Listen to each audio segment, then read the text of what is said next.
घूमने वाली किताब बनाएं। इसके लिए 2 चौकोन कागज लें। दोनों चौकोन को एक साथ रखकर 16 छोटे छोटे हिस्से बनाएं। इसके लिए सबसे पहले दरमियान से तय करें, फिर दोनों तरफ से तय कर लें। इस तरह से दोबारा करें और 16 हिस्से हो जाएंगे।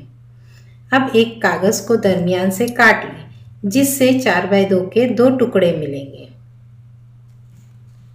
दूसरे कागज के 3 हिस्सों को काट लें। फिर इस कागज के दरमियान के खत कशीदा हिस्से में गोंद लगाएं और इस पर 4x2 का एक टुकड़ा अंदर तय करके उल्टा चस्पा कर लें।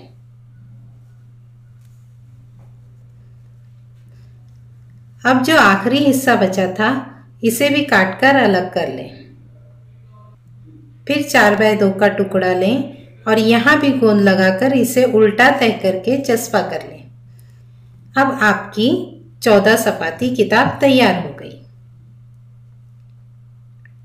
इसे आप लगातार घुमा सकते हैं। ये कभी ना खत्म होने वाली किताब है। इसमें आप 1 से 14 तक नंबरात लिखें, फिर घुमाएं, लिखें 4, घुमाएं 5, 6, 7, 8, फिर लिखें 9, 10, 11, 12, लिखें, घुमा कर लिखें 13 और ये 14। इस किताब का आखिरी सफ़ा है। आप इसको लगातार घुमा सकते हैं। ये कभी ना खत्म होने वाली किताब है ना मज़ेदार। अब आप कोई कहानी सोचें और इसको 14 तस्वीर में इसकी 14 तस्वीरें बनाएं।